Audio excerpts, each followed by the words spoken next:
From drug mules and narco drones to the narco Satanists and ghost trains in Mexico, there are a lot of ways that drugs have been smuggled. Now, I am in no way advocating this, but it's interesting. This is an educational video. Watch at your own risk. Persons under the age of 13 should not watch this video. Anyways, okay, let's get into this. Be sure to follow my Instagram, join my Discord, and most importantly, subscribe, because look at this chart, man. Like, come on guys, we can do better than that. And let's get straight into this iceberg. Drug mules. Okay, so this is one of the oldest and most well-known smuggling methods. Like, if you ask ChatGPT to name the top 5 things in a cartel starter kit, this would be number 1. A drug mule is basically someone who smuggles drugs by physically carrying them inside their body. The most common method is swallowing little balloon-like packets that are filled with drugs, commonly cocaine or heroin. These are often latex or plastic-wrapped pellets, and a single person can swallow dozens of them if trained properly. Okay, really quick, another warning. Just because I mention the name of a drug does not mean I'm advocating it. This is purely educational and entertainment. Let's get back into it because I really want my best chance of making money off this video, even though it's already a pretty slim chance. The thing is, this method is incredibly dangerous. Even if one pellet bursts inside their stomach, it's basically game over. Instant overdose. That's why people get recruited, often under pressure or desperation, and told to practice swallowing grapes or similar sized objects to get used to it. Some even have to train over time to increase their capacity. There's also the rectal and vaginal smuggling route, which is as uncomfortable as it sounds, but also incredibly hard to detect during basic custom checks. And while body scanners and x-rays have made this method a lot easier to catch, it's still super common because it's cheap, requires no tech, and can fly under the radar, literally. I remember they showed us, my awesome Spanish teacher, shout out him, he showed us this movie about a girl who like did this out of desperation. It was Maria Full of Grace. That shit was awesome. Good movie, but it's scary and sad that it had to even happen at all. Like, great movie because it shows how awful this is. I don't know how people do this. I would start panicking as soon as I even thought about it. Hidden car compartments. This one's a classic, especially at border checkpoints. Cars get modified with secret trap compartments, sometimes in places you'd never think to check. Inside the dashboard, under the seats, behind false gas tanks, inside tires, in the door panels, etc. Some even have electronic mechanisms where the glove box won't open unless you hit a switch and honk at the same time, or something ridiculous like that. Customs agents call these trap cars, and a lot of the time they're regular vehicles that have been tricked out by professionals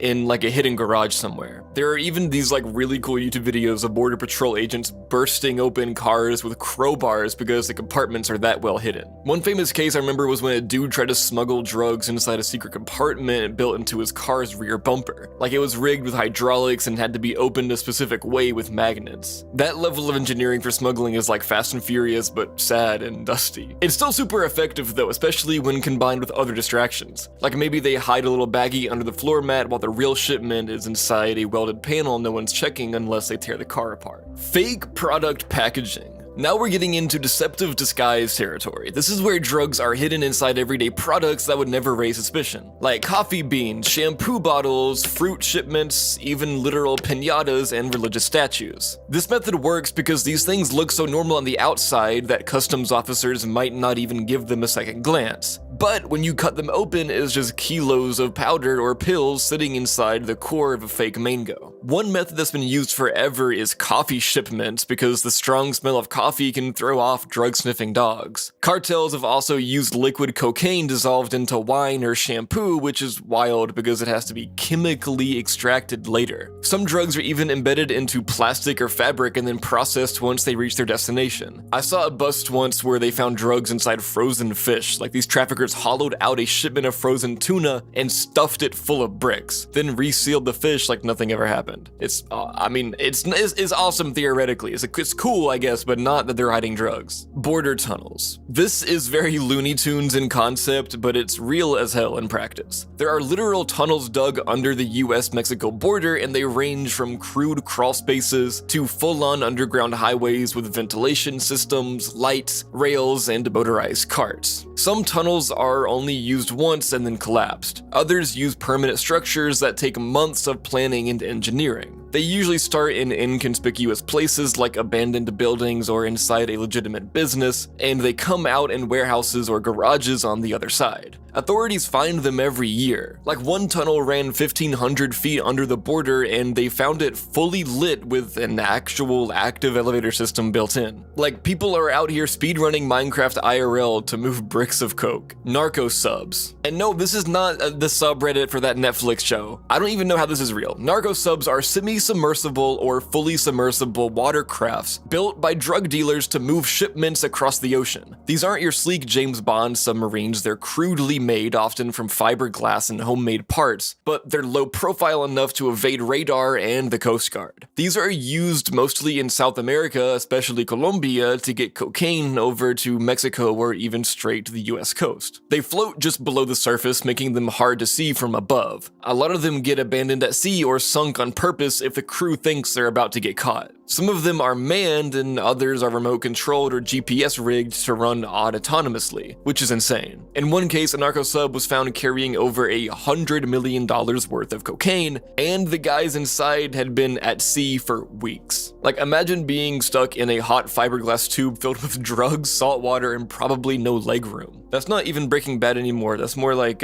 iron lung.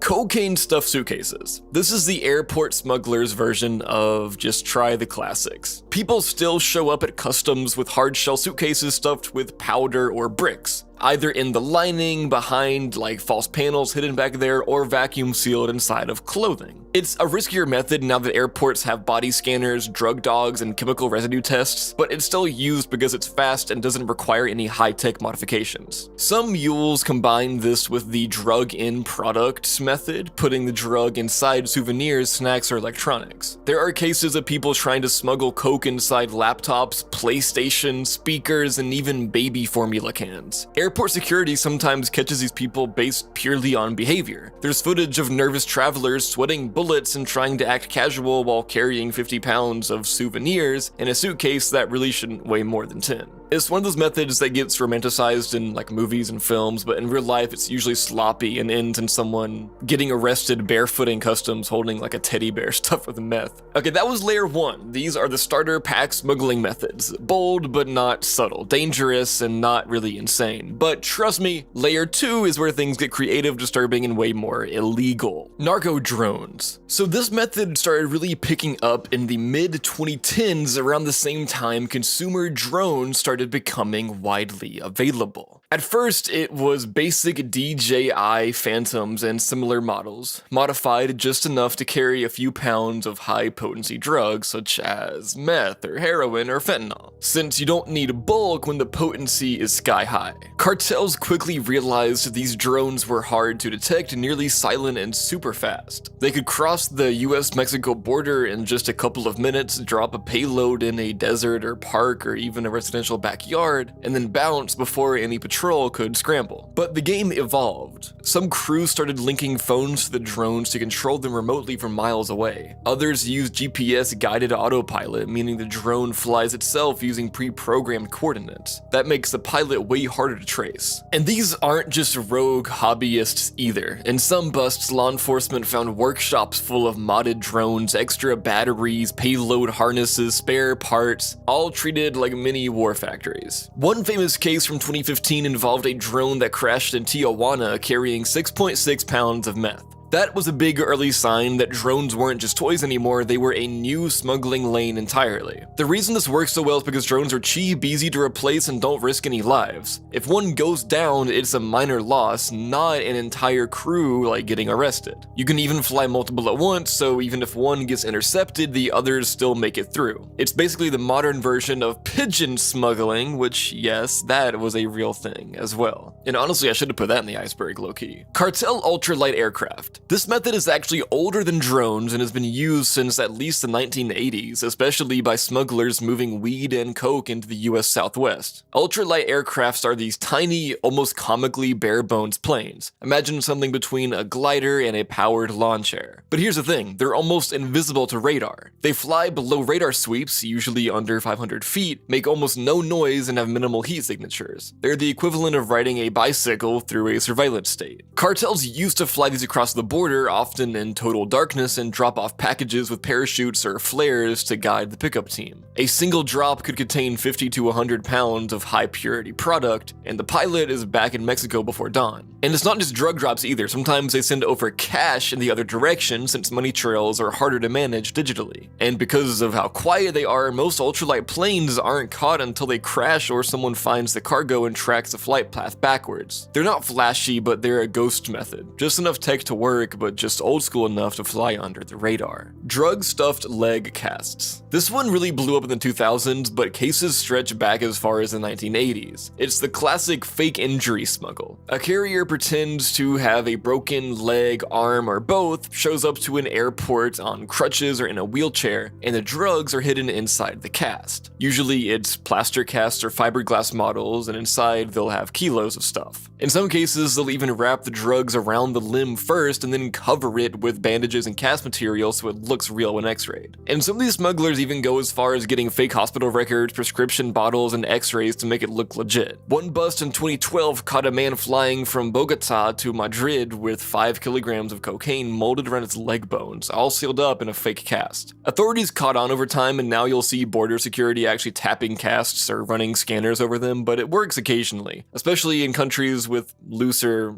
customs enforcement. Maritime buoys and GPS drops. Okay, this one's a little bit more recent and very smart. Smugglers started using waterproof containers, usually barrels or custom buoy-like pods, packed with drugs, then dropping them out at sea in pre-planned GPS locations. The drop team, often on a fishing boat or low-profile yacht, tosses the package, marks the coordinates, and then someone else, usually in a different boat entirely, picks it up later. Sometimes these floats are tethered underwater to avoid being spotted by drones or helicopters. This system avoids land border detection entirely. You don't need to cross into a checkpoint or fly over radar, you just let the ocean be your smuggling highway. It's especially popular in the Caribbean, the Pacific near Mexico, and the coast of Florida. In 2020, one of the biggest seizures from this method involved a fake buoy that was actually a GPS-controlled subfloat, designed to hover just below water level and broadcast its location every 12 hours. The tech in that thing was wild. But again, it's great because, there's no human arrest. Well, it's great for them, but it's not great to do, okay? It's not great that it happens because it ruins lives. Anyways, underwater tunnels with ventilation. We talked about basic border tunnels before, but this is the next level. These are fully engineered underground structures that go under international borders, often stretching thousands of feet with built-in lights, oxygen supply, and sometimes even electric rail systems. One of the most famous examples was a tunnel discovered in 2020 near San Diego. It was 4 feet tall, 3 feet wide, half a mile long, and had an elevator shaft on the Mexico side and a trapdoor in the warehouse on the US side. These take months or even years to build, and they require serious money, engineers, dig crews, and constant maintenance. Some are used for years, while others get shut down after a few runs. They're often disguised by building legit businesses on both ends, like warehouses, factories, or even car washes. These operations have employees, they pay taxes, and they just happen to have a literal drug highway under the floor. Painted cocaine art. This method sounds fake, but it's very real. The idea is to dissolve cocaine into a chemical mixture and then use it as paint on a canvas or sculpture. Once the art reaches its destination, chemists extract the cocaine back out, often using solvent washes or heat-reactive processes. The method first popped up in cases between Colombia and Europe, especially in countries like Spain and Portugal, where customs was expecting body mules or suitcase bricks, but not literal art exhibits. There's a 2018 bust in which multiple abstract paintings arrived at a gallery in Madrid, all painted in thick textured layers that turned out to be 95% pure cocaine compound. It took a week to process and extract. This is the kind of smuggling method you'd expect from someone with a chemistry degree and an art gallery front, because that's exactly who's doing it. And the thing is, it's borderline undetectable. Unless someone's running spectrometry or chemical analysis on random artwork, it's just modern art to them. And that was layer 2, guys. Layer 3 of this iceberg is where things stop being just about moving physical product and they start getting spiritual. You'll see what I mean. We're gonna start with narco saints and rituals. This one sounds like folklore at first, but it's absolutely real, and it plays a huge role in the emotional and spiritual dimension of cartel operations. You've probably heard of Santa Muerte, the so-called narco narco saint. She's depicted as a Grim Reaper-like figure, often holding a scythe and a globe, wrapped in robes, sometimes standing on stacks of cash or scales. She's not technically part of Catholicism, but she has millions of followers, many of whom are involved in criminal activity.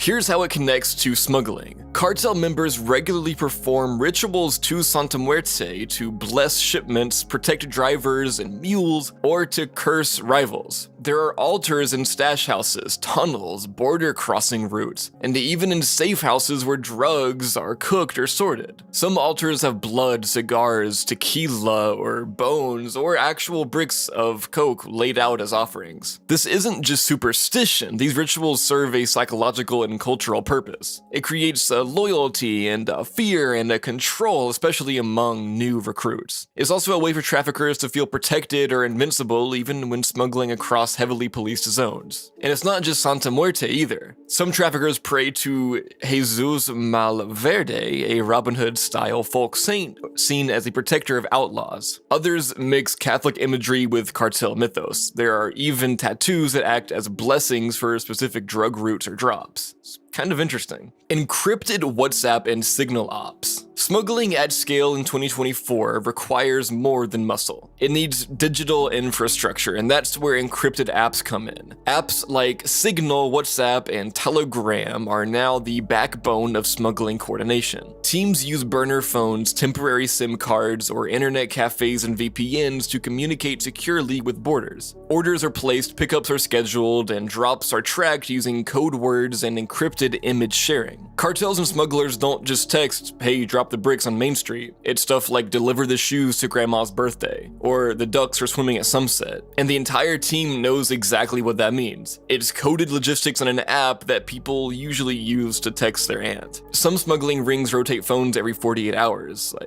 It's like a joke in Breaking Bad and Better Call Saul, like how many phones they break, but that shit's real, I guess, you know? Other smuggling rings use digital dead drops where one person sends a message, deletes the app, and another person re-downloads and reads the message through backup keys. Law enforcement has tried intercepting these apps, but it's really a cat and mouse game. Some phones are factory reset remotely, and others are buried, burned, or tossed into rivers. There are even videos of mules snapping their phone SIM card with their teeth mid-chase. Narco accounting books, or La Biblia. This might be the most underrated and secretly terrifying smuggling method, the coded financial structure behind it all. La Biblia is a term that's sometimes used by law enforcement to refer to cartel ledgers, massive books or digital files full of drug weights, street values, bribe payouts, safe house addresses, fake names, shipment dates, and more. These ledgers are written entirely in code, usually filled with symbols, colors, and nicknames, and even references to pop culture, like using Mickey to refer to meth and Goku as a high-ranking boss. But these books are serious accounting tools. We're talking about billions in untraceable revenue, and it has to be tracked somewhere. Cartels aren't just violent, they're logistical experts. I mean, you gotta be intelligent as fuck to do that shit. They balance their income against expenses such as lab chemicals, weapons, driver wages, plane fuel, police bribes, GPS trackers, and food for stash house workers. And yeah, that's a real thing. Some entries literally say shit like $320, tortillas plus fuel plus baby formula, safe house 4. When authorities actually get a hold of one of these ledgers, they can tear apart a whole network, if they can crack it. A single phrase like KFC shipment 14 wings could mean 14 kilos delivered through a route in Kentucky using fried chicken packaging. Or it could mean something completely different. The code changes constantly too. Corrupt border officials, or La Llave. This entry is chilling because it means that sometimes the smuggling doesn't require any sneaking at all. It just walks right through. La Llave, or the key, is cartel slang for a trusted or paid-off border official, could be at customs, TSA, shipping docks, or immigration, or even private contractors who inspect containers. The idea is that the person acts as a key to unlock the route and let product pass. Some keys are coerced, others are offered huge bribes, and some are deeply embedded moles. There have been US Border Patrol agents, airport screeners, and even warehouse forklift drivers caught helping smuggle drugs in exchange for money, protection, or blackmail insurance. In 2021, one officer was caught letting vehicles packed with meth and heroin through a checkpoint he personally manned for over 3 years. The reason he was caught is because another cartel flipped and gave up his name as leverage. The idea here is terrifying because no scanner or drone or dog matters if the person waving you through is already bought. La Llave bypasses the whole system. Cartel-run rehab centers. This is one of the darker and lesser-known smuggling tactics. Cartels operating or infiltrating drug rehab facilities to use them as money laundering fronts, safe houses, or even recruitment hubs. In Mexico and Central America, there have been cases of fake or cartel-affiliated rehab centers where patients are either forced to work for the cartel, or used as drug runners, or pressured into loyalty using recovery, or outright held as labor. These centers usually appear legit on the outside with clean branding, pamphlets, even religious affirmations, but once inside, it's a completely different world. Some function more like cults where group therapy is replaced with cartel indoctrination. In certain cases, people trying to get clean are used to smuggle drugs on their person or inside their belongings, with the promise of reduced debt or graduation from the program. It's really sad, like, really. And that's the end of Layer 3, guys. Let's get into Layer 4 now. This is the point of the iceberg where we stop pretending that anything is normal. These are the smuggling methods that sound made up, like something out of those like dumbest ways to die videos. So let's just get into it. Open a Google tab for fact checking, if you don't believe me, I guess. Cocaine-filled breast implants. Yes, this is real. This method involves people, usually women, but not always, undergoing surgery to implant cocaine packets into their breasts as if they were getting cosmetic enhancements. The drugs are usually sealed in latex or plastic, inserted in place of or alongside real silicone, and stitched up to look like a legit boob job. In 2012, Spanish authorities arrested a 43-year-old Colombian woman at Barcelona El Prat airport. She had just flown in from Bogota with 1.4 kilograms of coke sewn into her breast implants. Police got suspicious after noticing blood and bandages under her clothes. The implants were still fresh and her story wasn't adding up. Once she was searched and medically examined, the smuggling attempt fell apart. That case made headlines, but it's not the only one. Brazilian federal police reported multiple arrests between 2013 and 2015 involving surgically implanted drugs, including in thighs and buttocks, all coming out of Sao Paulo Guarulhos International Airport. It's risky, obviously. These aren't trained medical facilities. These surgeries often happen in cartel-run labs or cheap backroom clinics with dirty instruments. If the implant bursts or leaks, that's not necessarily just a boob job gone wrong, it can turn into a chemical time bomb. Narco zoos and drug-stuffed animals. Cartels don't just love animals, they use them. And this entry is kind of weird in two ways. Number one, narco zoos exist. And number two, animals have been used as unwilling drug mules. Okay, so starting with the zoos. Some high-ranking traffickers collect exotic animals the way normal people collect Funko Pops. The most famous case was Pablo Escobar, who imported elephants, zebras, camels, and hippos to his Haciendanopolis estate. When he died, the zoo collapsed, and now Colombia has a wild hippo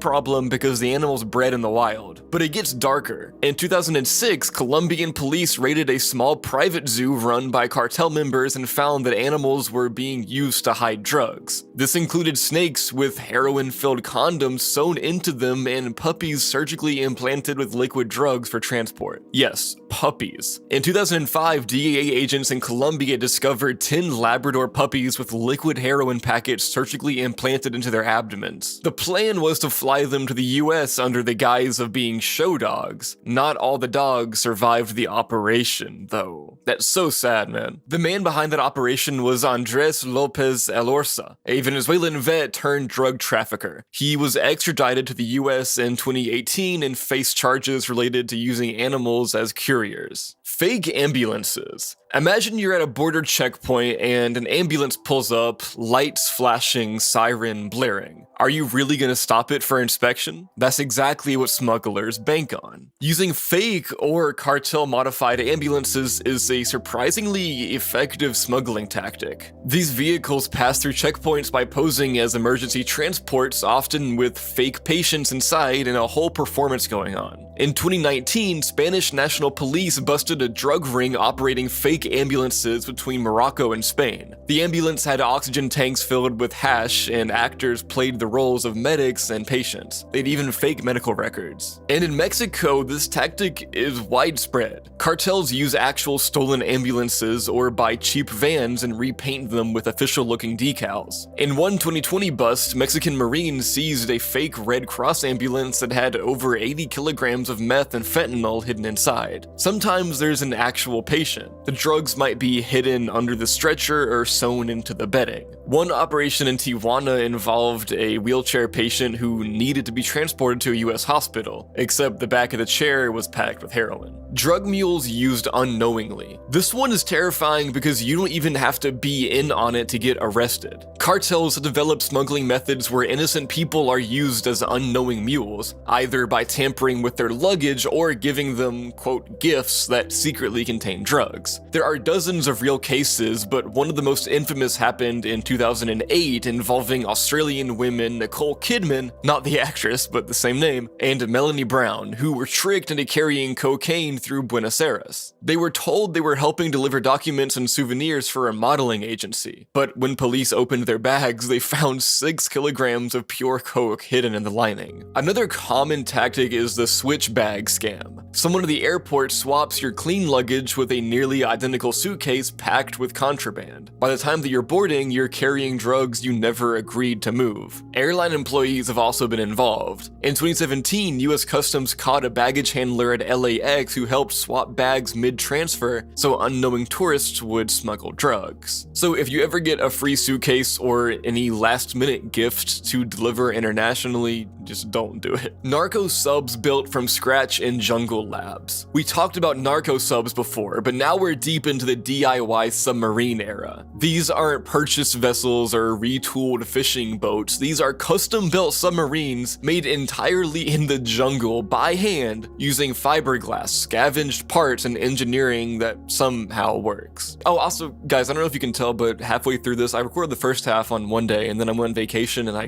caught like some kind of a bug there, and I came back with like a really bad like sore throat. And this is a few days later. I don't know if you can tell that my voice is like worse and different. I hope it's not that noticeable, but anyway. In 2020, Colombian authorities found a fully submersible narco sub in the dense rainforest of the Nariño department. It was 82 feet long, powered by 2 diesel engines, and had the capacity to carry up to 6 tons of coke across the Pacific. It was camouflaged with green paint, and the hatch was covered in tree branches. These subs are usually built by teams of 20 to 30 workers in rotating shifts. Construction takes 3 to 6 months, and most workers are paid in cash or in drugs. The jungle hides noise and movement, and the sub is then transported via rivers to launch points. And the engineering, it's really no joke. They use ballast systems, satellite guidance, radio silence technology, and in some cases, the sub will self-scuttle or sink itself if detected. One DEA agent compared finding a narco sub to, quote, catching a whale with tweezers. That same year, the US Coast Guard intercepted a semi-submersible off the coast of Ecuador carrying over 12,000 pounds of coke, worth roughly, holy fuck, $165 million.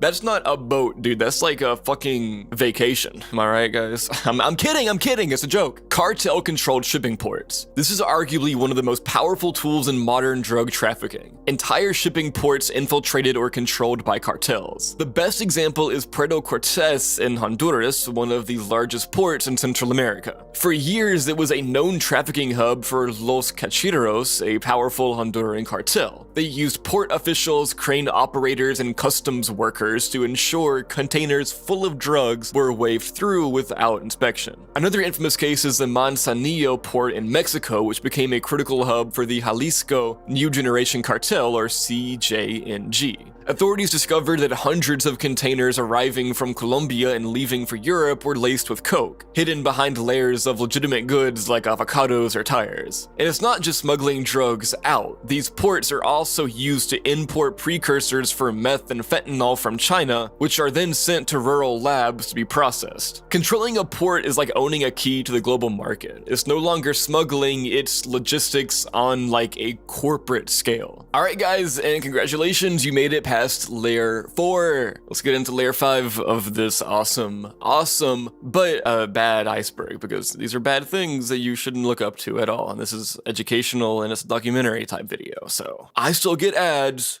Hell yeah.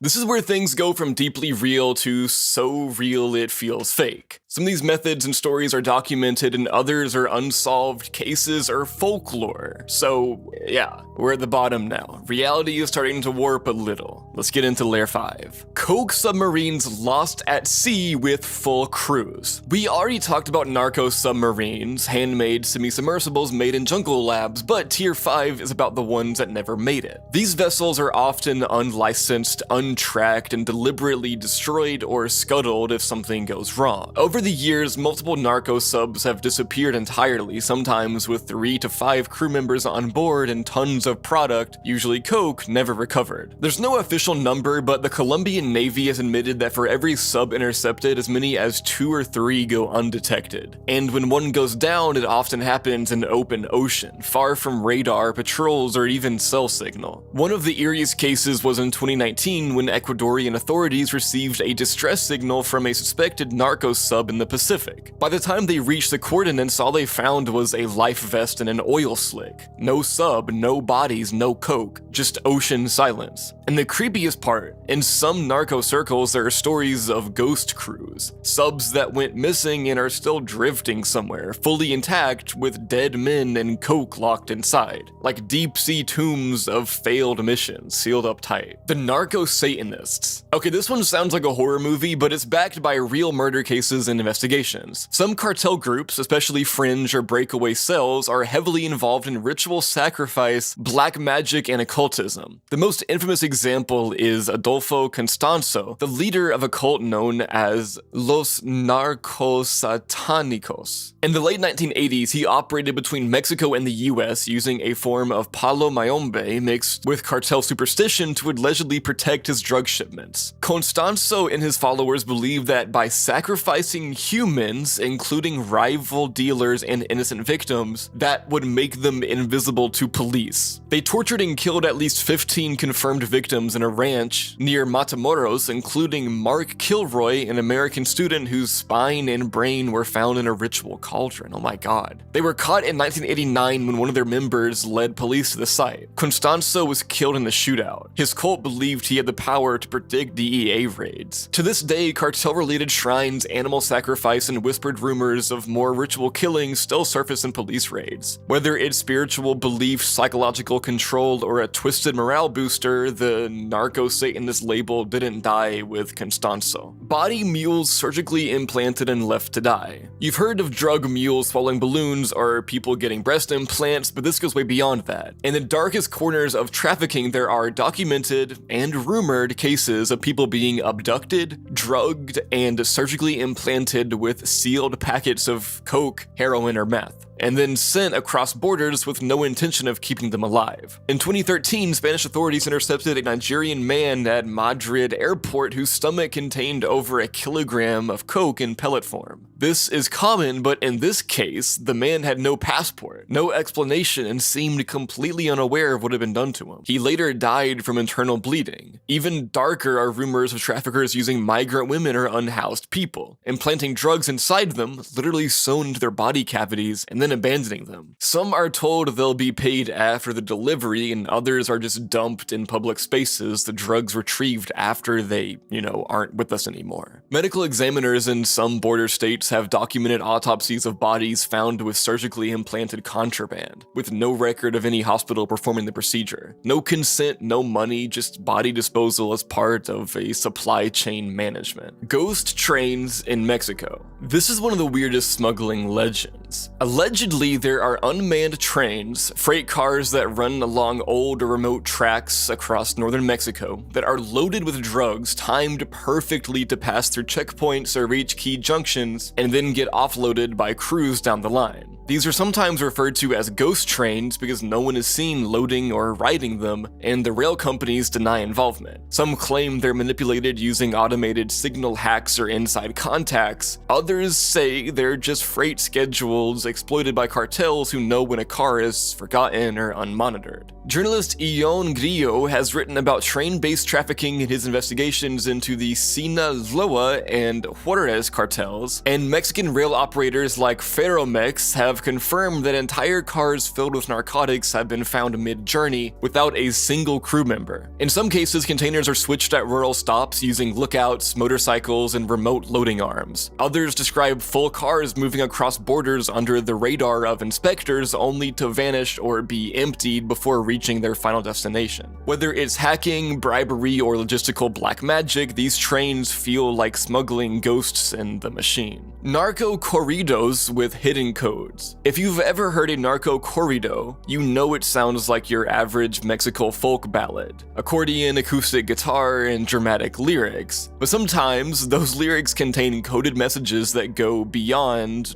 the normal. Narco corridos are songs that tell the stories of traffickers, and in some cases they've been used to signal real-time drops, warn rivals, or issue death threats. One famous example is a 2011 song by Banda El Recodo that allegedly predicted the arrest of Edgar Valdez Villarreal, or La Barbie, a high-ranking trafficker. Analysts confirmed the lyrics lined up with his location and movements. In other cases, rival cartels have dropped diss tracks with embedded details about territories, upcoming moves, or coded references to specific drop points. The idea is that only insiders would understand, but the message still circulates publicly like a musical darknet post. There are even radio DJs who have been assassinated for refusing to play certain narco corridos or for playing rival cartel songs. It's fucked up, dude. The Invisible Route. This one's narco folklore, but the story goes that there is a smuggling route so clean, so perfect, so secret that not a single shipment along it has ever been intercepted. It's sometimes referred to as La Ruta Fantasma or El Camino del Diablo, depending on who's telling the story. Some say it's an air route involving unregistered planes and fake call signs. Others say it's a deep Pacific drop system where containers are left at sea for pickup by disguised fishing boats. One theory claims it runs through indigenous territory in northern Mexico where cartels have made peace pacts with local groups and law enforcement won't go. Others swear it's buried beneath an active legitimate trade route using duplicated shipping manifests and hacked customs records. It's never been proven, but multiple cartel informants have mentioned, quote, a route you only hear about once, used for VIP level product that absolutely cannot get caught. And if the stories are true, this invisible route is the holy grail of drug smuggling. Totally invisible, absurdly profitable, and maybe even protected from both sides of the law. But no one really knows exactly what it is or why. Alright, and that was Layer 5, guys. Welcome to Layer 6, the end of the line. This tier is conspiratorial, highly secretive, and largely unverifiable, but it's all real things that are rumors, or some of them are facts. But you'll see, let's just get into this. The deep sea pipeline theory. So there's a long-standing theory in narco-conspiracy circles that a literal underwater drug pipeline exists between Colombia and the Gulf of Mexico. And yeah, I'm calling it the Gulf of Mexico, dude, okay? Fuck Trump, bro. Should I put that in, dude? I think I'm gonna say that, right? Can I? Maybe, I don't know. Yeah, whatever. I'm not calling it the Gulf of America, bro. Anyways, this pipeline maybe even leads into international waters near US territories. It's like an oil pipeline, but instead of crude, it moves coke. The deep sea pipeline is said to be a multi-billion-dollar engineering project built in sections, mostly inactive unless activated for a high-priority drop. It would allow drugs to move silently across hundreds of miles without detection, bypassing borders, patrols, radar, everything. Now, no country has ever confirmed that this pipeline exists, but some pieces do make people wonder. In 2012, Colombian Navy divers found long stretches of reinforced tubing off the coast of Nariño, which they assumed was waste or oil related until they realized that it had sealed compartments with plastic linings and traces of coke residue. But it was never traced to a legit operation. There's also the fact that drug subs are frequently launched from the same region, and that cartel engineers are known to have ex-military, ex-petrochemical engineers on payroll. The theory says the pipeline was used once or twice for high-level VIP shipments, then abandoned or left dormant. It's become one of those narco myths, like a legendary smuggling route no one can prove but every old school trafficker claims to have heard about from someone who knew. CIA drug trade entanglement. This one's less myth and more like a conspiracy that actually got exposed, just never really punished. We're talking about the CIA's known involvement in enabling drug traffickers during Cold War operations, most famously through Iran-Contra. Back in the 1980s, under Reagan, the CIA secretly facilitated arms sales to Iran, then used that money to fund Nicaraguan rebel groups called the Contras. But it gets darker. Journalist Gary Webb, RIP, reported in his 1996 Dark Alliance series that the Contras were deeply involved in cocaine trafficking, and that the CIA either looked the other way or directly allowed drug routes into Los Angeles to protect their anti-communist allies. This wasn't some fringe theory. Webb sources included former DEA agents, federal memos, and court docs. His claims got him blacklisted, dragged through the media, and eventually dead from 2 gunshots to the head, ruled a suicide officially. Even the CIA's own 1998 Inspector General report admitted that the agency was aware of Contra involvement in drug trafficking and didn't stop it. So when people say the CIA might still be entangled in certain modern narco networks, especially in unstable regions or strategic zones like Venezuela, Honduras, or part of Mexico, they're not pulling that out of nowhere. The receipts might be redacted, but the pattern has precedent. Cartel cloning programs for soldiers. Alright, this one is full tinfoil hat, but it's been whispered in narco creep threads and conspiracy forums for years. The idea that certain cartels have secret breeding or cloning programs to raise elite sicarios or hitmen from birth. This doesn't mean literal gene splice clones in lab tubes, although some theories do go there. The more grounded version is that children are taken at birth or from orphanages, raised in isolated compounds, and trained from infancy to become loyal inhuman killers. Kinda like Homelander, I guess, dude, right? The Zetas were rumored to have something like this at their height. Founded by ex-military, they reportedly abducted children or took the sons of killed rivals and raised them inside militarized camps. No IDs, no outside contact, total loyalty to the cartel. One 2014 report from Nuevo Leon police described a compound raid where boys as young as 8 were found training with AKs and grenade launchers. No parent, just armed guards, military manuals, and punishment routines. And yes, there are unsourced claims of artificial insemination programs in private clinics tied to money laundering. It's often dismissed as fanfic or narco creepypasta, but with how deep some cartel networks go into biotech, private security, and trafficking, you really can't rule out something dark and systemic behind the scenes.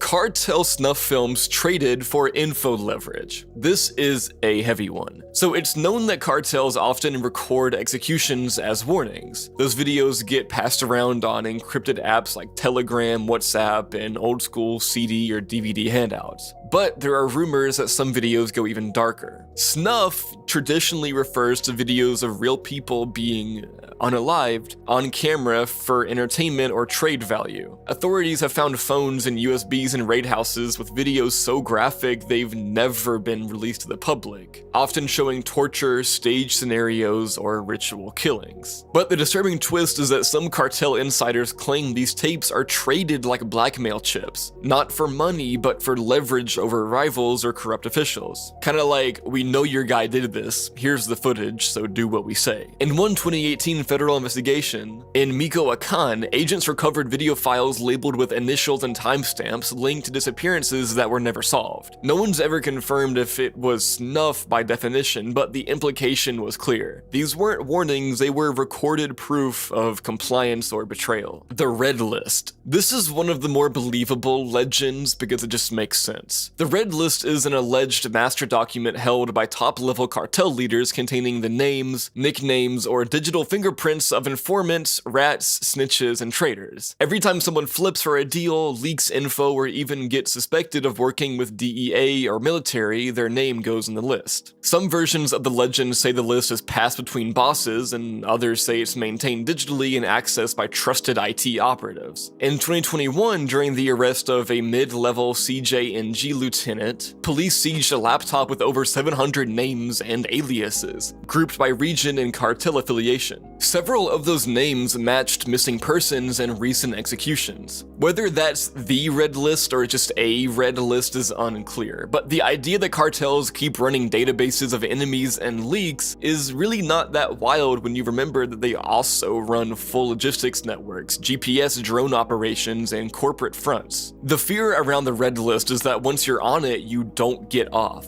Even if you disappear, even if you hide, the list survives you. Shipment X. This is the last one. This is a cartel campfire horror story tier. Shipment X is supposedly a massive drug shipment, some say the biggest in narco history, that vanished completely. No trace, no radio contact, no sub, no crew, no signal flare. Versions differ. Some say it was a deep-sea sub carrying 15 plus tons of coke. Others say it was an aerial drop into the Pacific using military planes disguised as commercial flights. The story always ends the same. Gone. Completely. No arrests, no bust, no recovery. Just silence. Some say the crew ran, others say a rival cartel intercepted it. The creepy version says the shipment was cursed. It was blessed by a rogue bruja, and then every person involved in it died in weird, violent, or unexplained ways. There's no hard evidence that Shipment X ever existed, but cartel circles, especially older traffickers, treat it like a ghost story based on something real. That was Layer 6, guys, and now it looks like we are done. I hope you enjoyed this iceberg, guys. I'm hoping and praying that I'm gonna get monetized for this video, because this was super fun to make and it took a lot of research. And I hope you enjoyed learning about this interesting stuff, but don't do any drugs and don't sell drugs, okay guys? Please, please! Have a great night, everyone. Sweet dreams.